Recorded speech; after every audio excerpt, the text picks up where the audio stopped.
Hello and welcome everybody to another episode of the Indie Hour. This is our weekly show where the patrons will pick a game you might not have heard of, and we'll give it a spotlight here on GMG. Now, if you are watching this live on YouTube, this was actually recorded the week before. We do this as like a live taping. We do like a kind of behind the scenes, like additional content before and after, where the GMG patrons hang out. And this week's selection is Demigod by our own Chris Bahnweg from No Name Games. And this game was basically on the roster for us, like vote-wise for a while, and is a small party adventure game. Kind of, if you're looking for an analog, it's kind of a God of War, or The Legendary Journeys or Xena Warrior Princess. It's a Mythic Age fantasy adventure game where you play as a legendary hero, and like there's a small group of retainers fighting through the basically monsters of ancient myth. So it's available on No Name Games' website, on Chris's website. There's also, I think, a little expansion here, the Trials of Heracles, that you can grab, along with other games, 11 Bravo, which is a miniature agnostic modern warfare game, and Othismus, a mass battle fantasy micro game. But this thing goes for $20 for a PDF copy, and it's a 75-page color and black and white rule book. So let's dive in and check this guy out. If you did want to watch these things in advance, obviously if you're a GMG patron, and if you want to suggest games for the Indie Hour, patrons get to do that in the comments of all of our weekly polls, basically, for picking these games. So if you shout out games in the comments, or even if you email me, I very rarely will suggest games, because I like to put the patrons in control of this stuff. But if you're a GMG patron, obviously you get to curate what comes on and gets voted on the list. So if you're looking to get some promotion for your game, that's a great way to do it. Also, the GMG Discord, people play these games and collect them. And it's just, if you're looking for like-minded individuals that are into indie games, basically this is the place to do it. All right, so let's dive in and check out Demigod. Epic Adventures in the Greek Mythos. Covers by Dean Stolpman. I'm just trying to say that right. Johnny Shoemate to the interior artwork, and then layout and design is by Chris Bahnweg, Justin Vandermeer, and the rules is by Chris, and playtesting consultant was Tess Tucker. So, pretty standard layout here, but I do like that we start with the thing we would do temporarily. Find a miniature, start creating your hero, and then assemble your adventuring party. We're going to go into questing, so how to play a game. So set up the table, the turn, activation sequence, movement, combat, damage, hurting people. And you can look at by the first, 28 pages, you've gone through the core mechanics of the game. It is not a rules-heavy game, and it focuses on getting you to the table kind of as quickly as possible, assembling the miniatures that you like.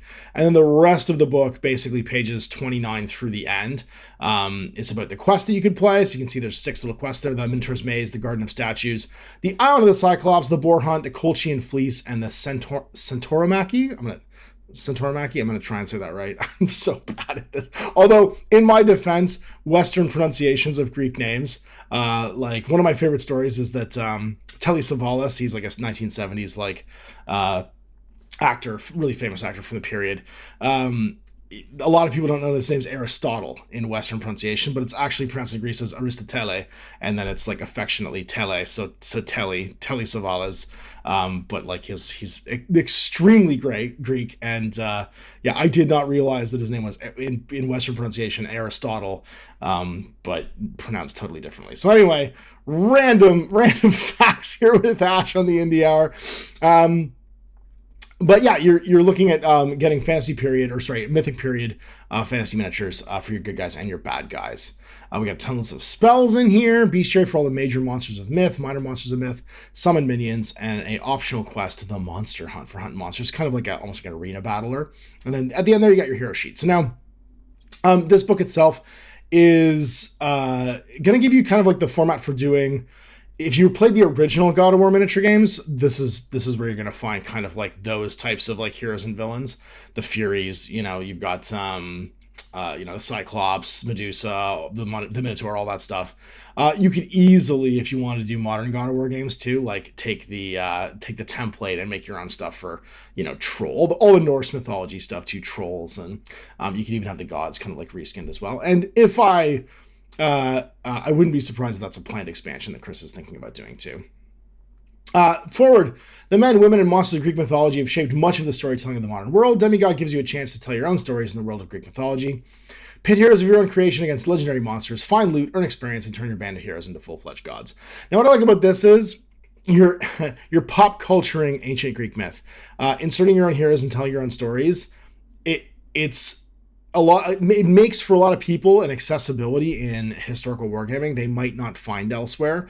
A lot of times, historical gamers, like as opposed to like pop culture gamers, will tend to focus on accurately recreating a period that they really like. In this case, you're doing you're doing fiction, right? So you're doing the unsung stories and unsung heroes, and I feel like it just gives a wider on-ramp and door into historical stuff.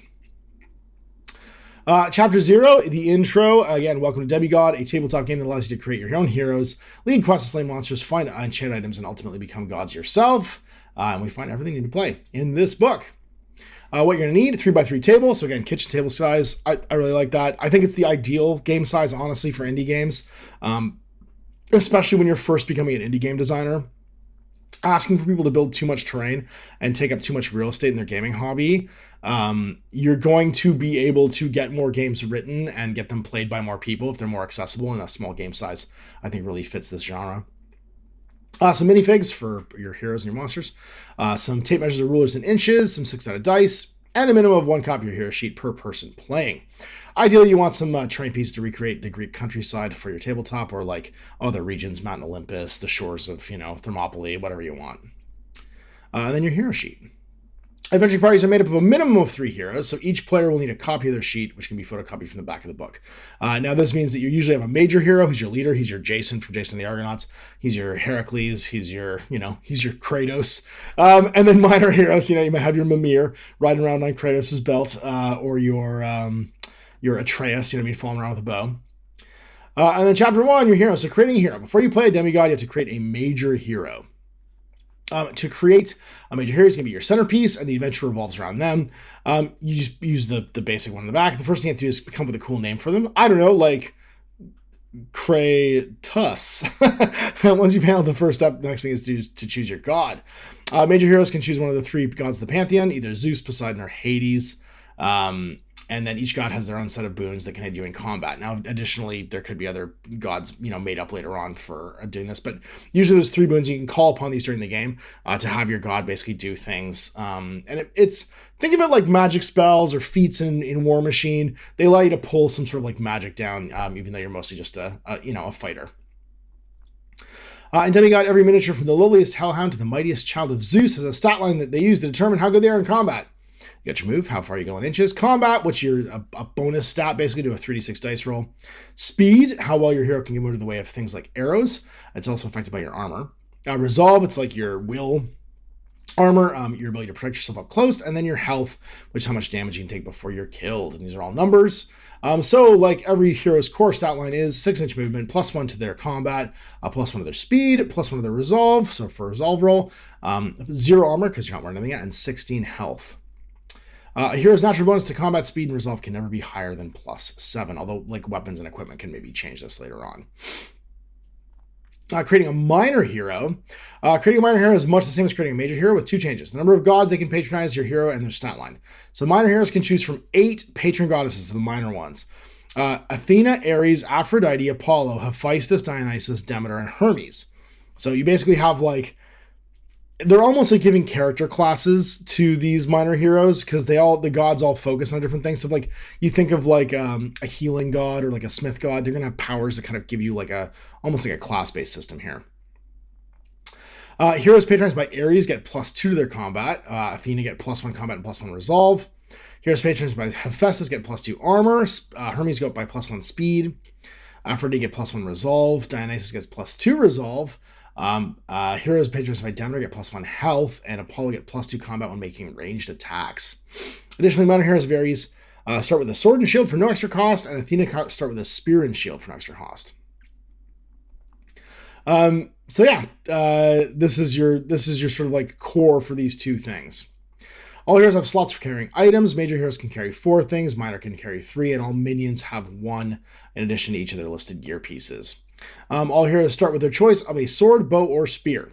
It counts as one item slot. Additionally, a hero can buy additional equipment from the purchase new equipment thing. If a hero is armed with a sword and spear and shield, they get +1 combat but -1 speed. A hero armed with a bow may not purchase a shield at all because they have to have their hands free to use it. And that's kind of it. But that said, it's foolish hero who ventures out understaffed. The next section explains how to assemble the party itself. So every major hero begins the game with 500 drachmas, this is your money, in which to hire minor heroes to aid them on their quest. An adventure party must consist of no less than 3 models, but no more than 7.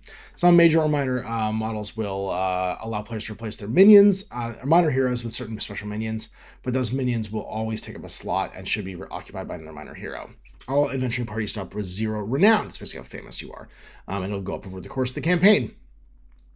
Every minor hero that you wish to add to the adventuring party costs money to recruit, and this breakdown of the cost is as follows. So you're going to have yourself. You always get your major hero to start off with, and then you get to take up to 500 drachmas worth of these guys. So you can take a minor hero of Athena, and then like one of Demeter, one of Aphrodite. You're already at 450, and then you're spending the last 50 on something, fun. You could take 3 Apollo, or like, I guess you could, can you have them more than once? Yeah, I think you can. Looks like you just have them all the same if you wanted to. And then minions. Minions refer to any non-hero party members of an adventuring party. Adventuring party can have as few as 1 or as many as 4 minions. This could be things like a dryad, a satyr. You can have a puck, a nereid, an archer, an arbalist, a slinger, a peltast, a hypapist. Oh, Jesus, I'm doing bad here. Hoplite, silver shield, chirurgeon, or seer. And these tend to be where you're going to fill in your last few drachmas. So, like, it's 50 drachmas for an archer. Like that previous warband I talked about that was at 450. You could have the last model be that. But you can never have more than 4. And the idea here is you can't spam minions by taking, like, the cheapest guy. So, like, you could take, 4 dryads. That's only 80 drachmas. And then you've got lots of room to buy other stuff.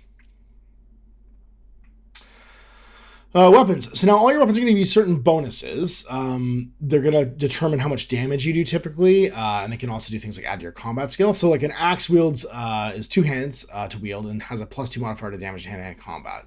A bow, it has no damage modifier. The max range of a bow is 24 inches, but allows you to shoot at range. Daggers have a -1 damage modifier, so even if you win combat, you do less damage. And the damage in this game is a differential between 2 opposed dice rolls. So you're reducing your total that you win by basically here. If you have 2 daggers, they function similar to a sword and have no modifiers in close combat. If a hero is carrying a second dagger, a secondary weapon to a sword, it gets a +1 damage modifier. So you have a sword and dagger. The ancient precursor of the medieval crossbow, the Gastrophetes, has a +2 damage modifier and a range of 30. That's pretty cool. Throw javelins up to 6 inches. Slings can go 18 inches. And then shields give you no damage bonus, but they give you an armor bonus instead. If you have a sword and spear and a shield, you get +1 to your armor, but -1 to your speed. And then swords give you no modifiers. Spears, however, increase your pushback distance from 1 inch to 3 inch. So when you win a combat, if you are the defender, you can push back your opponent. If you're the attacker, you can choose to push him back too. And the spear basically allows you to like herd people around further. And that's it. So now you've got your 500-point hero and group of dudes all like all kitted out. You get to choose your equipment and stuff, and you're ready to go on an adventure. So let's set up the table. All right. Getting on a quest. The first step in any quest is setting the table. Depending on the instructions on how to set up the terrain, that was where you place monsters and stuff, and this will usually be gridded out in the scenario itself. Alternatively, in the standard quest, players should divide up the table into 1, 2, 3, 4, 5, 6, I think it's 16 squares, 9 by 9. And once terrain's been placed, deploy the major monster in the center of the table, and then the minor monsters around it. After the board has been seated with monsters, players take it in turn to determine which are the 2 player sides, where they deploy their adventuring parties, and which are the 2 neutral sides. Once the players have marked the sides, they place their loot tokens. And then after the board has been set up, they should roll off to see who goes first. So the turn is in 3 phases. There's the hero phase, where all the heroes get to move. The minion phase, where your minor characters and classes get to move. And then the monster phase, where the monsters happen at the end. This is pretty familiar and pretty standard. The idea in most game structures like this is you're always outnumbered. So the only advantage you have is you typically what the monsters are going to do. You have a general idea of what their AI is going to be. And you get to act first every round. But once you've acted, once you've done the best you can to kind of like thin the herd or position yourself appropriately, you're going to basically suffer a wave of attacks from the monsters. And that your heroes having agency, because you're the player character, are going to be able to go before your minions, who will have to happen, who have to take place basically after all the heroes have gone. Some heroes can command other models and push them around. And then we're into the actual actions themselves. So anytime you activate a model, they can do a move plus an action. Your move is always going to be your movement stat. There's general rules for like rough terrain, being obstructed, moving into combat. You can't come within an inch of somebody typically. Forcing combat, anytime a model moves within one of an enemy model that's free from combat, you can suck them into you and basically be forced to like start a combat. Moving off the board, sometimes you can do it just by like doing an action because you want to leave with a loot or something like that. In the case where models would be forced off, though, they would kind of slide along the edge because you can't do it non-voluntarily. And there's rules for falling and fall damage. All right. Into the nitty-gritty, we moved around because you always make a move action. Then there's combats.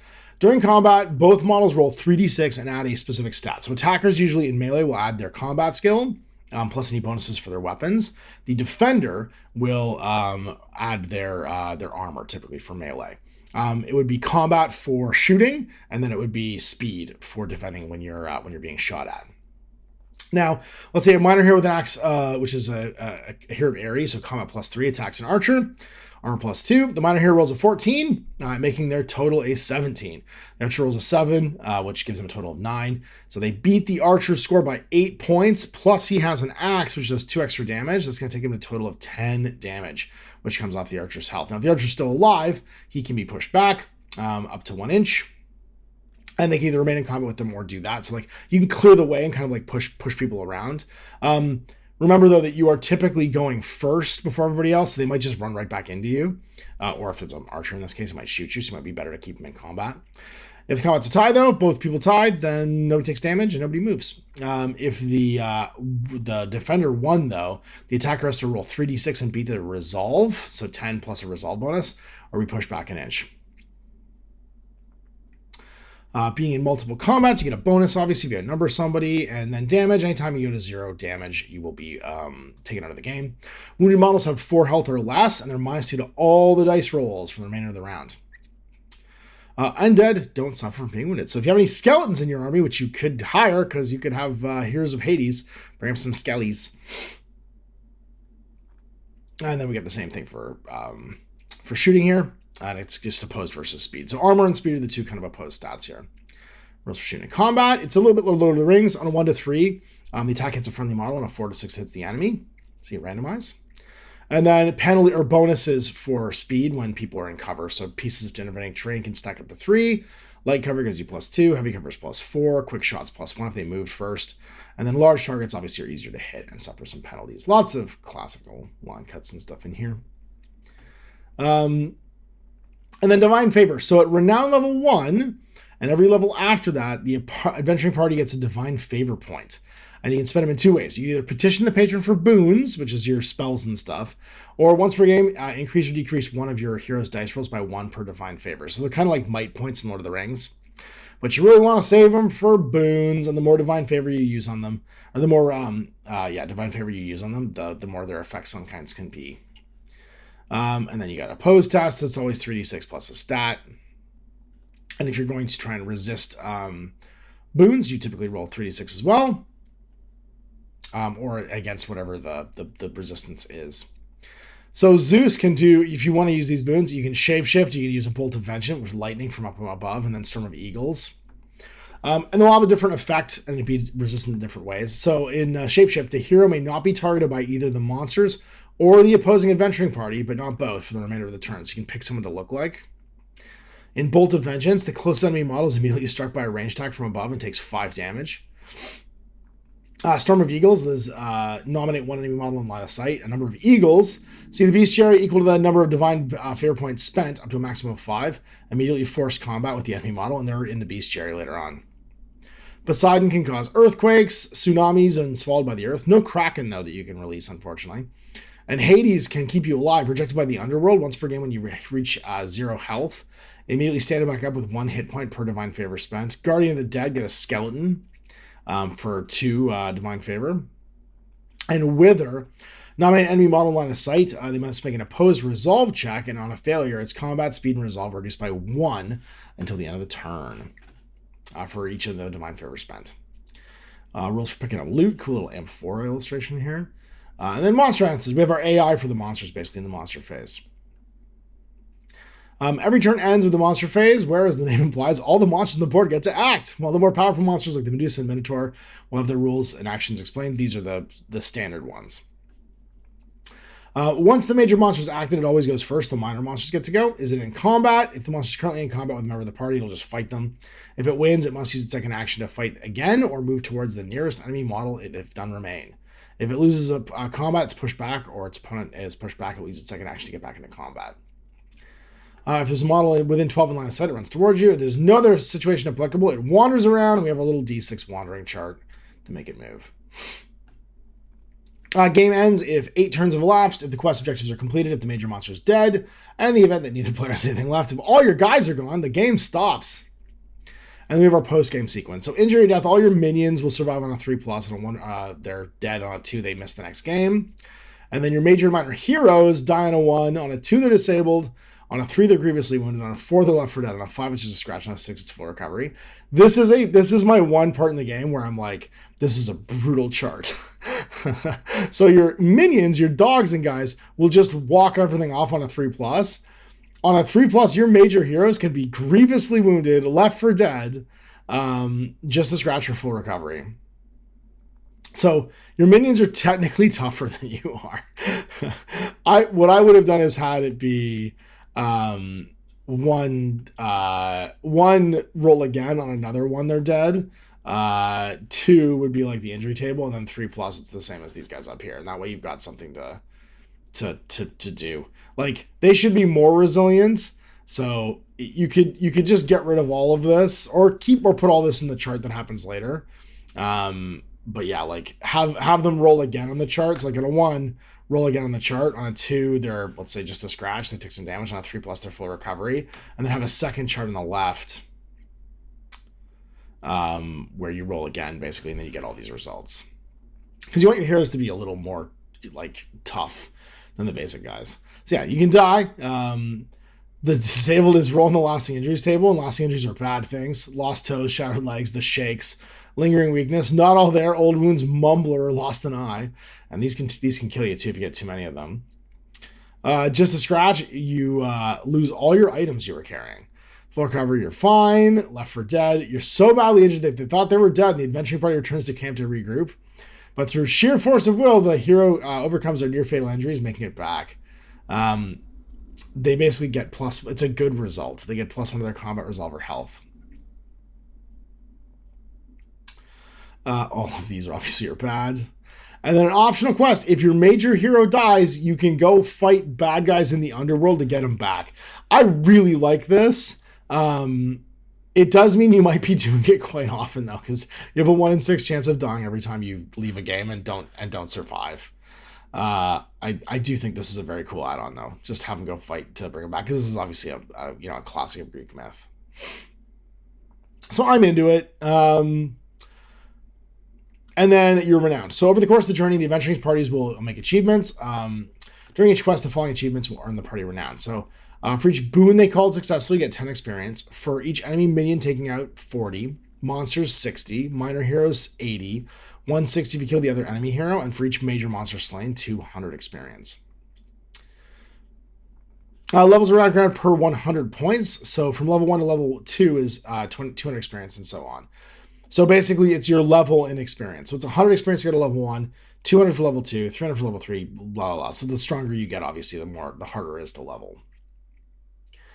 And then your level could be, you get a divine favor. Here to stay, the party has adventured long enough that they become permanent profession, and they decide to outfit a camp from which to go on quests. So you get to establish a camp.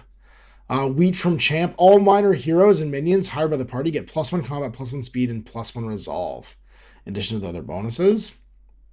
In the company of heroes, the party can hire a hero of legends, like a Heracles. And then godly reward. The major becomes a minor god of Olympus. At level 12, they become immediately transported to a higher plane of existence and no longer bother with the affairs of mortals. They just leave. So basically, at the end, when you get level 12, you die or become a god. And then we got feats of heroism. These are additional things you can do. Basically, these will give you bonuses. So, like, if you slay a major monster, you gain, or 2 minor monsters, you get +1 combat. These are other things you can do to, like, increase your stats. But they're all action-based. And then you get your loot tables, special items and potions, like Greek fire, Dionysian wine, Stygian water, Lethean water, magical scrolls, magical items, magic weapons, bronze daggers, spears, celestial weapons, magic armors and stuff, and legendary items. And then you can spend loot to hire people, hire minor heroes, purchase new equipment, hire heroes of legend, and establish and renovate a camp. And that gives you additional items that you can do. So these are all your items you can buy to equip guys with. And then you can hire all these heroes: Achilles, Atalanta, Heracles, Jason, Odysseus, Perseus, and Theseus. All of the Infinity heroes. And they have their own stats. So like Achilles is +5 combat, +5 armor. He is super hard to kill. But then Achilles heal. Enemy models cannot force combat with Achilles, and Achilles can only be damaged by ranged attacks. That is terrifying. Odysseus, Perseus.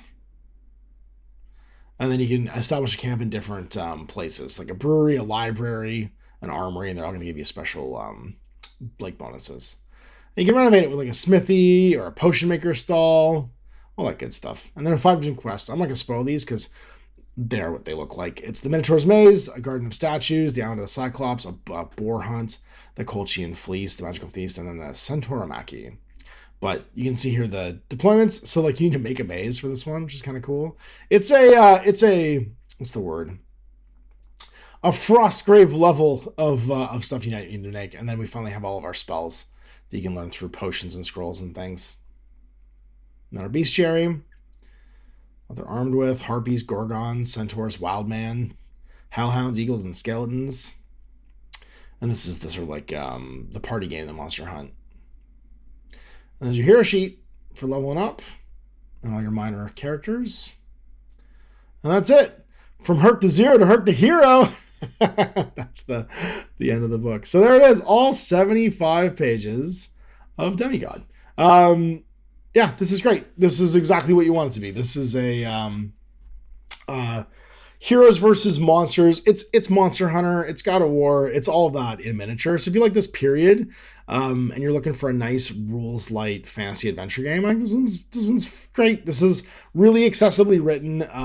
The core rules are laid out really well to be accessible, from like collecting miniatures at the start to the like warband stuff at the end. And yeah, I think it's worth the $20. I would love to see a version of this for like Vikings, Norse gods, lean into the pop culture of it all, because obviously, and then just make them like cross compatible, because obviously this era and setting is popular, but like there's a million different eras and settings you could do this for. I just saw the trailer for Batman, Aztec Batman. I'm like, I want to do that. So Chris, go write me a Mesoamerican version of this so I can do Aztec Batman. I want all of those things.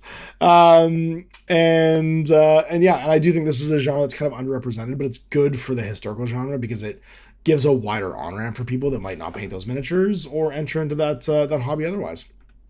So another one down, another week of the Indie Hour finished. We've managed to, we're episode 32 plus like a bunch of the first 10 episodes were all doubles. So we're creeping up on 50. We're like 40 something now. And we'll be back with another one next week. So if you are a GMG patron, go check out the poll. You guys can nominate in the previous week's comments, basically nominate new games, and throw in anything you want us to check out. Even if it doesn't get, the votes this week, it'll get voted eventually. I think Demigod's been on here for a month or two. But yeah, we'll get to them all in the end. It's just, there's only one me. We do 52 a year at least. So yeah, keep nominating them and throwing them in. And if you are a GMG patron, hang out after the recording, and we will chat about Demigod. Have a great week. Bye, everybody.